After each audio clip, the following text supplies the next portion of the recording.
Welcome to Pollen Weather by Pollen Wise App. It's Friday, August 28th. I'm Landon Bunderson, and this is the place for daily allergy news and forecasts. Hurricane Laura caused quite a bit of damage and killed 4 people before it was downgraded to a tropical storm in the last 36 hours. Laura is still causing some really wet, windy weather over Arkansas and Louisiana, and there are some flooding and tornado risks in that area, so pay attention to your weather alerts. Let's look at today's pollen forecast. The pollen index in the southeast is going to be in the red, 70s, 80s, and 90s in the southeast, as weed season is now in full swing out there. In fact, the pollen index is in the 80s and 90s across much of the country, even the Pacific Northwest today. The last place to hit the very high level on our index will be California. We're watching and waiting, not sure if we'll see the Bay Area have many days in the red, but the Central Valley should absolutely get up there, assuming the fires don't burn all the weeds up. Over on the mold map, mold is going to be very high again in Central Valley, California, and the Midwest,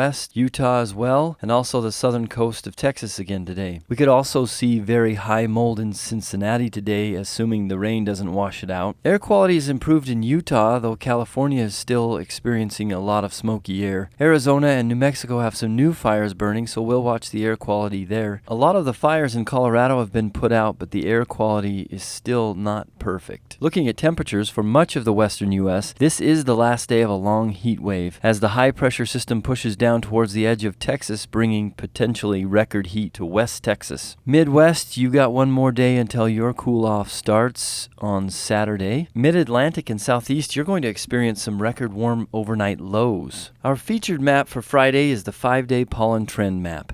Don't be fooled by the color coding. This is not telling you the average count of the area. Rather, it's telling you the average increase or decrease of pollen counts for the region. The Northwest and Southeast have had the sharpest uptick in pollen counts, thanks mostly to what has happened over the last 36 hours. Slight increase in the Northeast, the orange region, but much of the country is flat. That big yellow region is not increasing or decreasing, indicative of a peak season. We've just been having several very high days in a row. The green region, the Midwest, has seen an overall decrease in pollen levels. Surprising maybe if you're in the Midwest and still feeling miserable thanks to weed pollen, even if you haven't noticed the decrease yet. This may be a signal that we are past the peak, and September 1st is usually known as the pivot point for the northeastern half of the U.S. We'll have more weed pollen out there, but not quite as high as it's been. Thanks for listening. Remember, you can find previous episodes on the Pollen Channel on YouTube. If you're listening on YouTube, check out the Pollen Wise app, the only place for real hourly pollen and mold counts.